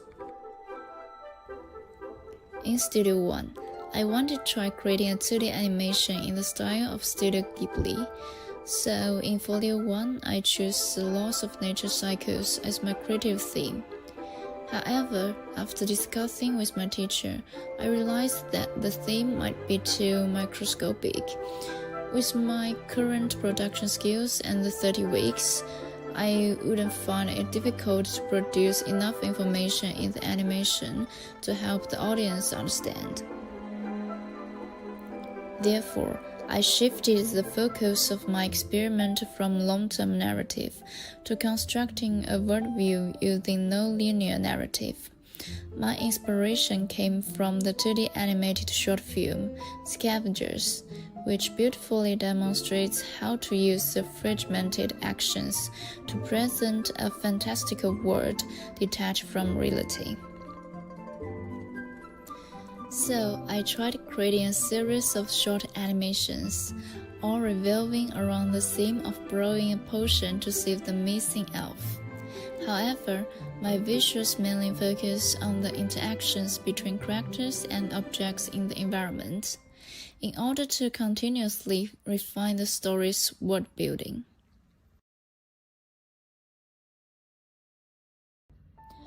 During the production process, I want to give my animation more practical value, which reminded me of the Japanese animation, Cells at Work, which combines humanities and social sciences while by creating a story from the perspective of human world through the microscopic work of cells, while also popularizing science in an interesting way.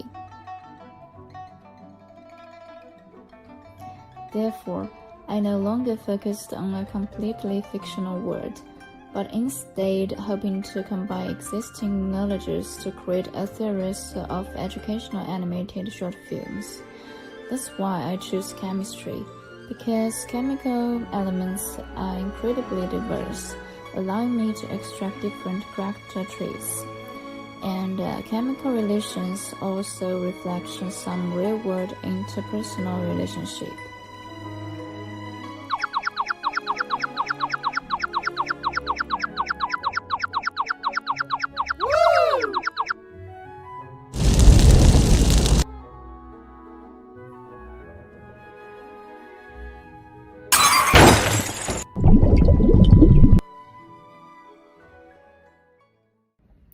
In the initial version, I wanted to use a transformative animation to depict abstract chemical reactions, but as demonstrated earlier, the result wasn't ideal.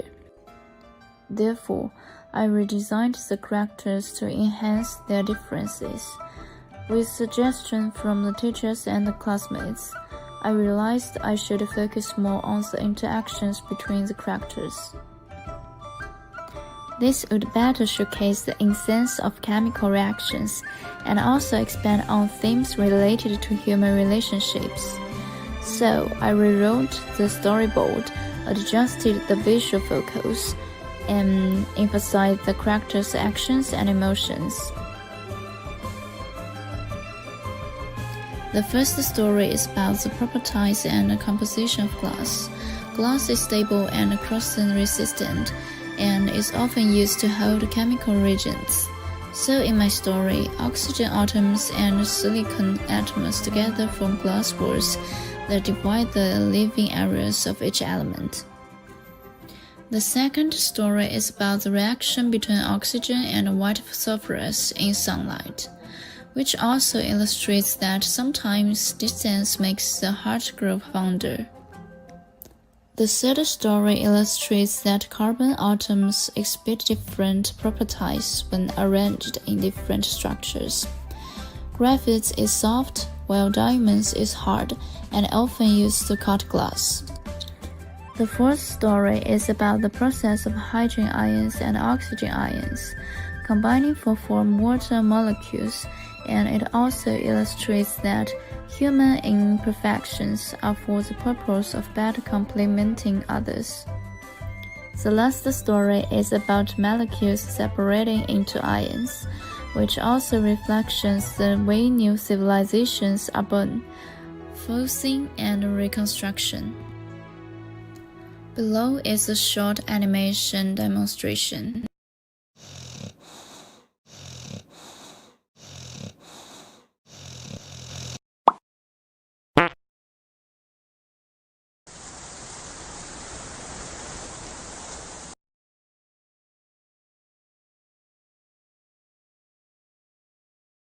No!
Hi everyone, I am Kwan, and this is my reflection video on my Folio 2 submission. For this project, I am exploring the affordances of the digital medium to make a brutalist monument in a virtual environment.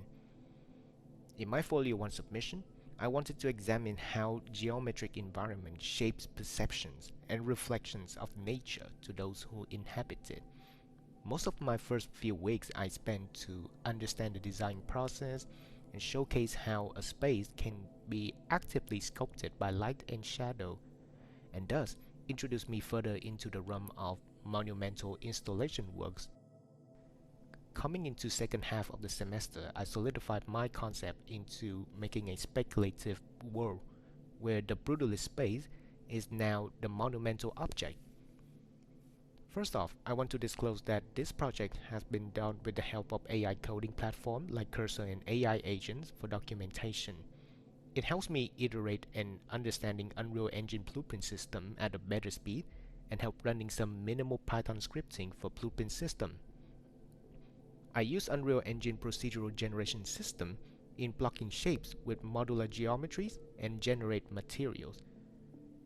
I want to specifically use concrete materials because raw concrete textures really speaks to the rigidity of geometric forms, and to me, gray matter is beautiful in contrast of lights and shadows. Because I don't want to use the same concrete across all the shapes, different states of concrete is then tiled next to one another to enhance the idea of overlapping time and perspectives. I then built a blueprint level system to simulate day to night system and introduce more nature elements into the environment.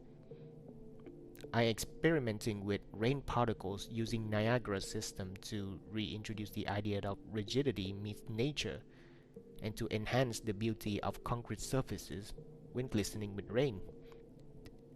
This decision mostly comes from my own experience living in a tropical country with many brutalist buildings. When it comes to my field research, Liam Young is one of the names that reoccurring the most in many of my chat with Sam on how to approach philosophical speculations in my work and how I can make use of the procedural generation system and shaders in game engine to create massive and repetitive objects for speculative and abstract visual works to help break the mold.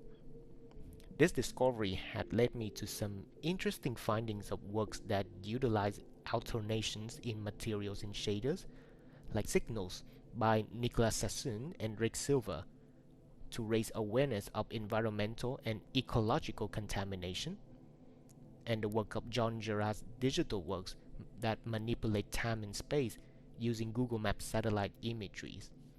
These artists all have one thing in common: using inbuilt game engine and shaders manipulation to tell stories and to explore the digital and physical relationships. I was inspired greatly by these works, so to implement it into the game engine, and Unreal Engine is my go-to for a robust inbuilt daytime system. When bringing them into the digital space, Sam urged me to think deeper into the affordances of digital space and how I want to present it in a game engine instead of actual physical space. My earlier exploration with brutalist architecture was also me falling into the same pitfall of remodeling the same shapes and forms that others had done before. The digital space gives me complete freedom to explore sculptural and monumental forms without the constraints of real-world architecture, gravity, or functionality. I can explore more on how the concrete can be shown in various states on the same shape and tiling to one another, how I can reconfigure the glass panels into a digital sort of dimension where it reflects the very monument itself. And so you can see multiple perspectives are being arranged in one piece.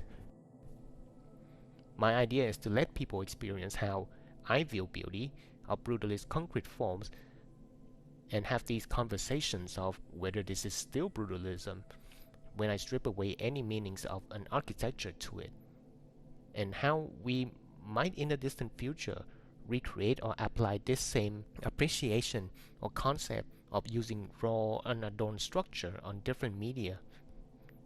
With that understanding, I hope to bring more speculative and use of technical codings and shaders into my future studio work.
Hello everyone.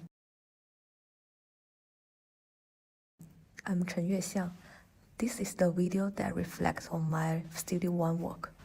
My Folio 1 inquiry is how animation can translate physiological discomfort into a visual narrative and visualize the emotional states experienced during a skin condition flare-up. In Folio 2, I want to create hand-drawn animation to explore how to enlarge physiological feeling and by using exaggerated animated, making audience feel the sensation of this itching enlarged reaction through animation. Focus of Folio 1 is on making the invisible visible. Folio 2 amplify the experience, allowing the audience to feel more immersed.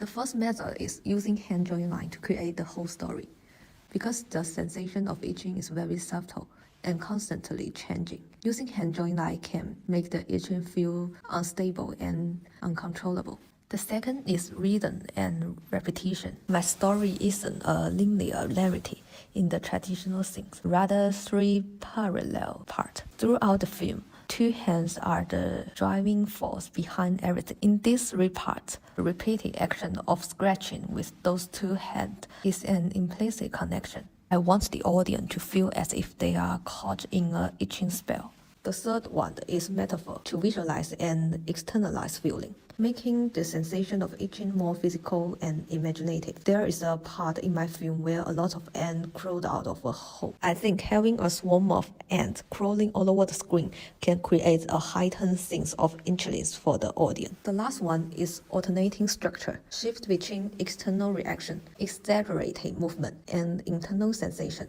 abstract texture. Here's the storyboard. You can see that I separate the film to white background and black background. The white background represents what happened external, and the black background is something abstract, which happened internal. The first part is two hands touch flower, and then two hands show the allergic symptom. Here it is exaggerated change of the hand.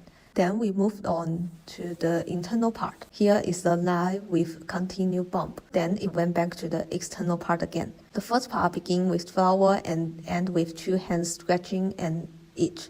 Like this, then move on to the second part, drink some milk, and end with scratching and itch. Part 3 begin with eating and end with scratching and itch as well, because I want to emphasize the sensation of itching, rather than simply showing the allergic reaction as a superficial skin response. The transition from white to black is like taking the audience from observing physical change with those two hands and plunging them into a more intimate internal space where they can experience discomfort. I think my field is narrative with abstract expression. There are two related work impact on my own work. The first one is Kusuma's work. Her work is famous for the constant repetition of dog and grid pattern. Inspired by her hallucination, this was very enlightening to me, because my red well are also pathological symptoms. At first, I explore how to use pattern to transform not-so-pretty skin condition into something visually beautiful. I try creating pattern using the fluidity of watercolor, and then I also try different brush in Procreate. Related work is from all sorts. It is about sneezing. The sneeze is not treated as a small, realistic action. It becomes a visual and sensory event through exaggerated movement. I was interested in how it exaggerates a simple bodily reaction into something much bigger. This, I learned how to translate abstract feeling into concrete image in an exaggerated way. He imagined sneezing as a powerful burst of fire, while for me, the itch turned into ants crawling, boiling water, and a food fight. The main difference is that sneezing feels sudden and explosive, while my itching feels repetitive and hard to escape. I did go for course for several times. One of that is week 9. I made 3 scenes where the character touch flower, drink milk, and eat food. My original intention was to tell the audience the cause of the allergic reaction. I thought it would make the story clear. However, after consultation, our tutor points out that the reason of the itching was not the most important part. The more important question was my inquiry. How can animation enlarge and communicate the sensation of itching? After that, I changed this section, so they were not only about allergic trigger. I added bodily transformation into the action. For example, when the character drinks milk, the hands start to change with liquid-like distortion. This exaggerated internal reaction has led to physical change on the external body. I learned that a scene should not just explain what happened, it should also push the audience deeper into what itching feels like.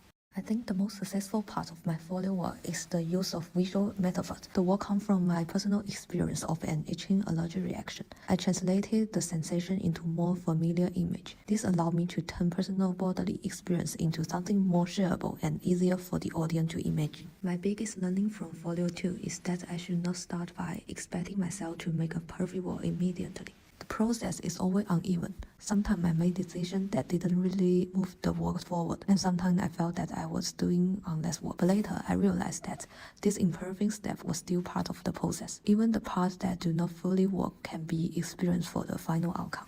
In the future, I want to focus more on sound and rhythm, as this were an area I did not fully develop in folio 2.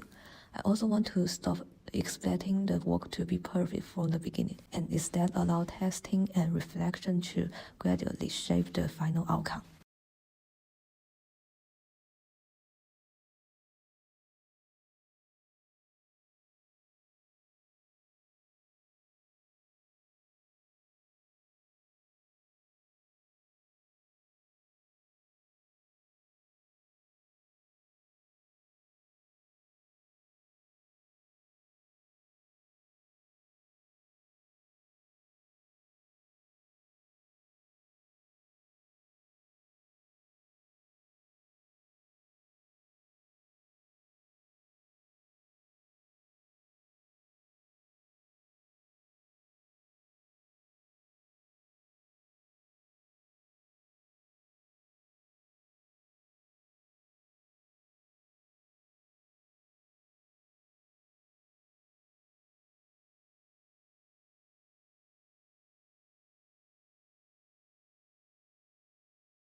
Hello everyone, this is my video reflection on my Studio One portfolio. First of all, my inquiry had changed a lot from portfolio 1 until now. Originally, I wanted to create a multi-choice game with the multiple endings, which I planned to continue development for my Studio 3. However, this is also my first experience with game coding, so the project slightly changed into the Bami cooking game. What makes it different from other cooking simulation games were that instead of clicking on the ingredients, players have to time their button press, similar to rhythm game. However, I soon realized that making game required much more time and knowledge than I initially expected. Because of that, my inquiry eventually became creating a simple cooking game that could also represent the cultures I come from. About my method, my approach changed significantly throughout the semester. At first, I wanted to create a cooking rhythm game that would make the player feel pressures, manage their time carefully, and feel like the winner when they completing the challenge perfectly. But after realizing the 12 weeks were not enough time to both learning coding from scratch and build a complete game, I decided to reduce the scope of the project. Instead of focusing on the pressures and challenges, I shift towards creating the cozy experience where the player's simple, complex customer order. This change allowed me to focus on making something achievable within a viable time frame. The field and reference that includes my portfolio to the most worded games such as Cooking Dash, Citus Audition. I love Cooking Dash when I was younger because it required good time management skill. At the same time, rhythm games like Citus or Audition make me enjoy chasing accuracy and high scores.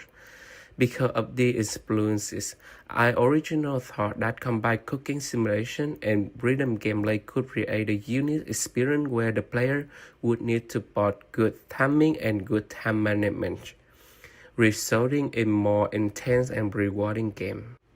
Looking back at Portfolio 2, I went up quite a lot from my original inquiry. This mainly happening because I underestimated the scale of the game development and overestimated that I could achieve in a single semester. However, I do not see the change as the failures. Instead, they help me make a better decision about gameplay and allow me to break down the learning process into the small and more achievable steps. I think the aspect I succeeded in the most was being willing to experience in an area that I have never explored before. Coming from a 3D art background, I initially assumed that game creation would be similar to creating 3D animation. However, I quickly learned that making a game involves many different disciplines and usually requires the work of an entire team. Another success for me was having supportive classmates and friends that give me the feedback throughout the courses. The biggest challenge I faced was my lack of professional knowledge in the game development. Luckily, during the last few weeks, I had consultation sessions with Sam and Che. They introduced me the way to using AI tools to support development, which helped me to improve my gameplay and make the project feel like more complete rather than just a basic prototype. One thing I regret is not having enough time to model the school environment myself. I wanted the environment to better reflect my own cultures and background, but due to the time frame, I have to use exact download from the internet. Looking ahead, I probably will not continue development this Studio One project. I consider it unsuccessful in the term of fulfill the original inquiry because they end up become something quite different from what I first proposed. However, I still see it as a successful learning experience because it taught me a lot about how game development, project scope, and the realities of production. These lessons will be very valuable for my future Studio 3 project.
Hi, my name is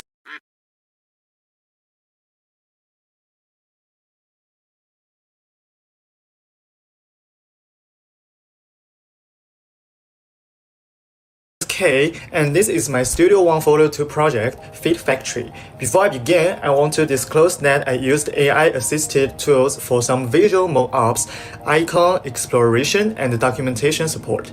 The Unity prototype, game system design, level structure, and reflective development were produced and refined through my own practice. Fit Factory is a small factory puzzle game, but the player is not producing normal products. The player is producing public reactions for a platform. My inquiry started from a problem I noticed in factory automation games. After a production line becomes stable, the player can sometimes lose the motivation to keep exploring. In Folio 1, I was mainly interested in how demand-driven mechanics could extend the play after automation becomes stable. In Folio 2, I refined this into a more conceptual inquiry. My current inquiry is how can demand-driven and reconfigurable factory mechanics system player exploration after an automated line becomes stable, while also expressing how platform systems manufacture public reactions rather than neutral products. So this project is not only about making automation more interesting, it is about using a factory system as a metaphor for platform demand, attention processing, and reaction production. The basic gameplay is a grid-based factory puzzle. The hotspot represents raw public attention. The miner captures that attention, conveyors move it through the system, processors frame it into different reactions. The outlet represents platform acceptance.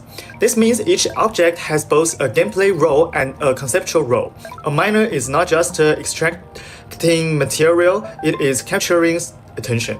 A processor is not just changing an item, it is framing that attention into a specific public reaction.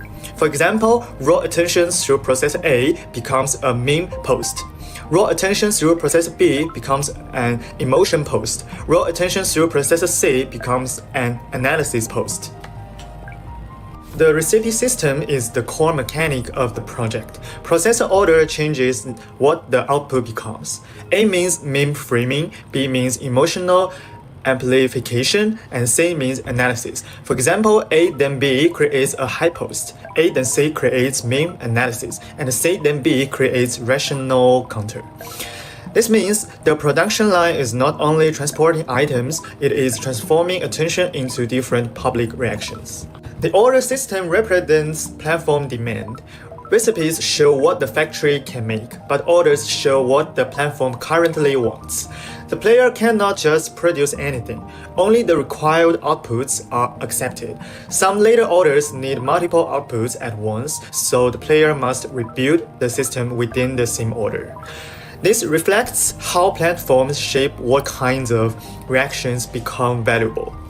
To stop the factory from becoming permanently stable, I added a moving source and outlet mechanic. After an order is completed, the hotspot and upload terminal move to new positions.